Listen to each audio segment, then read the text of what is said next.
Hi, lovelies. It's been a while since I haven't done a little video like this. Hi, welcome to October. We're a few days in. There's also a few new people around here, so also welcome to you. Welcome to the cozy little art cafe. I guess I just wanted to come on here because that's one of the advantages of having subscribed to iCloud and finally having space on my phone so that I can, film things. Um, Allows me to do more of these things, which I don't know. I think it would be nice. Let me know what you think if you like these kind of video quick check-ins. I don't know. I'm gonna tell you this is a little bit kind of off the cuff. I haven't really planned exactly what I'm gonna say, but I just wanted to kind of talk about some of the things that I was thinking about recently, today. So, some of the things that I've been thinking about recently have been kind of about what my art life is about, kind of, and what is important to me. And obviously, I think it's always kind of been driven by this notion that art can help you become more you. And I really believe that because that's what it's done for me. It really, when I think back to when I started and the massive, massive changes that have undergone that have happened in my life on a personal level of me really discovering who I am really without any of the survival mechanisms, without feeling like there are spaces that I can't share. That has been like so transformational in my own life. And I think that's really at the root of kind of what I do and what I hope to also share with others, just because of, like I said, I don't know if you can hear that. There's like someone screaming outside, but like in a playful manner. But um, yeah, at the root of what I teach, because like I said, it's been so transformational in my own life. And the funny thing is, like, if I think back to, when I started art, it's not like I was thinking about that at the time. For me, at the time, it was really just like, wow, there are ways that I can draw that are more fun and more free and less critical. That's really all it was about. And just like realizing that I had this space where I could explore my creativity and that it was okay and that it could be celebrated. Um, but isn't that wild? Like, I don't know. For me, it's wild to think that that's how it started, but then the massive transformations that it's created in my own life. And so that's why I really believe so powerfully or so strongly in the power of art and what cultivating our creativity can do for us. And simultaneously to that, that has driven like a lot of what my past, I guess, 15 years has been. I think that's when I started was maybe 15 years ago, something like that. But also, I would say in more recent years, I've also felt that there's this growing thing that has been coming in more and more strongly. And for me, it's the pursuit of excellence. And I find that very funny because if you had told me that, back when I started it, I would have been like, oh, that's so like pressure filled. But also, it's so cool how ugly art can help you get to excellency and the pursuit of excellence. And I guess I'm saying that also because, or sorry, what I mean is the term that I use, ugly art, is kind of a shorthand for what I try to impart in a lot of my teaching and a lot of my classes, whether on Skillshare or here on Patreon, is that notion of learning to be okay with whatever it is that comes out, whether it is on the ugly spectrum or on the more beautiful spectrum. And obviously, we're more comfortable with anything that looks pleasing to us. But anything that is less than pleasing to us, we have a tougher time with. And so for me, it's really about creating this sense of ease and acceptance and discovery about those moments when we're confronted with marks or drawings or things that we make that we consider ugly. or more on that spectrum. Yeah, so it to me it's like actually like now it feels like a no-brainer that if you want to actually become very good at creating the kinds of images that you want to make, the first step is really becoming comfortable with all that ugly stuff. And cultivating that sense of freedom, that sense of ease, that sense of joy of mark making and of the process, and of knowing that each thing that you do, whether ugly or not, is a step on that process towards the excellency that you might be looking for. Or on the other hand, what I was looking for many years, which is just the expression of the self. And those two things don't need to go hand in hand. I would actually say that expression of the self and excellency maybe are antithetical, though I'd have to think about that a little bit more, maybe not. But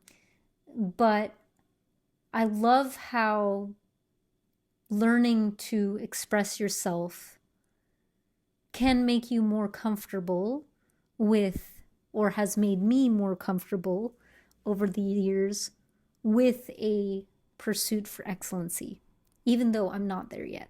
Very far from it. So much to learn, but that's the beauty of it, right? So, yeah. So, speaking of that, I guess what I've been doing recently has been playing around with the Peachtober prompts. I don't know if you know Peachtober. It's an art challenge in October, like Inktober, but with like no medium restraints and often fun, colorful, and more illustrative, which is kind of what I'm looking for at the moment. And I just thought it would be fun to join in on that, to also help me rebuild a little bit of a consistency in my art making routine. It's something that I lost over the past year as I struggled with IVF and all the, the ramifications of that, the miscarriages, etc., which has taken me away a bit from my art practice. And so I've been really wanting to rebuild. And so that's kind of where I'm at right now. And so I guess I can just share with you, if you follow me on Instagram, obviously you might have seen some of these, but I'll just share with you where I'm at with that. Let me find it. I had the first one, which was Acorn. Made this little thing. It was really fun. I actually made a reel because now I have space on my phone to make videos to kind of show the process for that.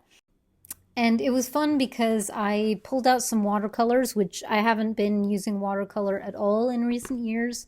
And I'm actually, the way that I'm using it is not the way that, how do I put this? It's not the best way to use it, or rather, it's not the way that uses the properties of watercolor to its best extent. Not to say that there's a right or wrong way, but there are things that you can do with art materials that really sublimate the medium itself. And what I'm doing now is not using it in that way. I'm kind of using it slightly more in a gouache way. And because of that, I'm also getting frustrated because the textures aren't exactly what I'm looking for, but I'm finding it to be an interesting challenge. Can I use watercolor in this different way? Like basically, if you want to use watercolor to its best, then it's more similar to, I guess, the techniques that I teach in my Moody Wash class on Skillshare. That technique where you're really letting somehow the pigments flow, that kind of thing. I'm not doing as much of that in these ones. And here's another one that I made the other day. This is a slug. I don't know if this is going to be the opposite direction, and these are just my color tests on the other side. A sort of magical slug, and same thing, the textures are not exactly, they don't sublimate the medium of watercolor that much, but it doesn't matter. I had fun making it. It was really fun. And isn't that the most important? And it's also allowing me to challenge myself in terms of glow. Because if you remember, we did a few Patreon classes on glow. after I had published a Skillshare class on glow effects on Procreate. We also did an analog version here in the Cozy Little Art Cafe, and another like kind of more in-depth one on digital glow. And digital glow I find much easier than creating it with my analog media, and it's something that I really want to get better at. So that's what I'm working on. I'm also working on the prompt I think is ring, and maybe I can tell you very quick. I was thinking more of like a fairy ring, like a ring of mushrooms, with a circus tent in the middle. So that's my idea, and I guess a lot of these are kind of night scenes, and so I want to have these kind of bioluminescent mushrooms, this sort of glow happening, which is again very challenging. So last night, I was just practicing glow. And I was just trying to practice different ways to do it, or, just trying to figure out how I was going to do this. And honestly, it's not working very well. Not getting the effects that I'm looking for. And maybe it's because I'm challenging myself by using watercolor when I should be actually using like gouache or something like that. But you know what? I'm just going to continue on my journey because why not? That's what makes it fun. So anyway, that's what I've been working on. I was also, in terms of Patreon, we are going to have some live sessions this month, some live art classes. I haven't yet decided or landed on the subject, but if you have anything in particular that you'd like to work on, please feel free to drop it in the comments. And also let me know how your October is going, how you're feeling creatively or otherwise. I mean, it's true, I was just talking about kind of the art things that I'm doing, but at the moment I'm also trying to hit a Skillshare deadline to publish another class. It's really important for me to get one out. It's going to actually be one that we did here in the Cozy Little Art Cafe. It's kind of the first time that I'm taking one of the classes that we do here, and I'm kind of rejigging it for Skillshare. It's the composition one, which a lot of you really loved. So yeah, that's what I'm doing. I'm also trying to rejig and understand like the arc of the different parts of my work life, because I'm often very overwhelmed between Skillshare, Patreon, my YouTube, the Substack that I'm trying to grow, my newsletter. Like a lot of this just gets kind of dropped on the wayside. So I'm trying to find a better balance. So yeah, that's where I'm at. All that being said, I'm realizing, wait, the sun's a little weird. If you're in the tier that is like the video tier, I know I have a bunch of videos that I still have to share with you. And I was actually a little bit surprised and kind of curious because I did make a video available last month, and I think I mistakenly got it reshared at the beginning of the month in October. Which was kind of a real-time process video accompanied with lo-fi music, some of my favorites, to kind of give you an opportunity to draw alongside with me and to really just celebrate the reality of what art process really is like. And I was actually surprised. I thought that it would be like really, that you guys would really love it. And there hasn't been as much interaction with it or comments about it as usual. And so I'm really curious what your thoughts are on it. It's fine if it's not really your jam, but yeah, I was curious. I'm just curious, just to finalize that little loop. Sorry, the video keeps cutting. It's a little dumb of me. I've been using Instagram to film this, and I forget that, there's only like a minute for each little loop before it ends. Anyway, so I'm going to cut this short. I've been chatting for a while, but I hope that some of these thoughts have maybe, I don't know, inspired you. I'd love to hear what your thoughts are on all these subjects. More fun, more freedom, the pursuit of excellency, or the expression of the self. And maybe what your October is like. It's my favorite month of the year, so I'm very happy to be in October with this beautiful weather. Yeah, I hope to see you very soon in the Cozy Little Art Cafe, maybe in the Monday Chat and Paints, which have picked up. It's not happening. Sorry, my mic died for that last little bit, but I was just saying, what was I saying?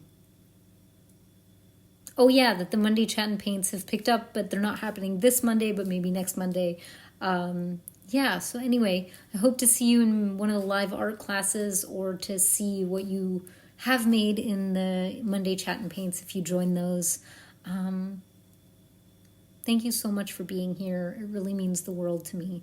And yeah, I hope your October is beautiful and full of creativity. And if not, maybe just one little mark a day just to remind yourself that it's always there to meet you wherever you're at.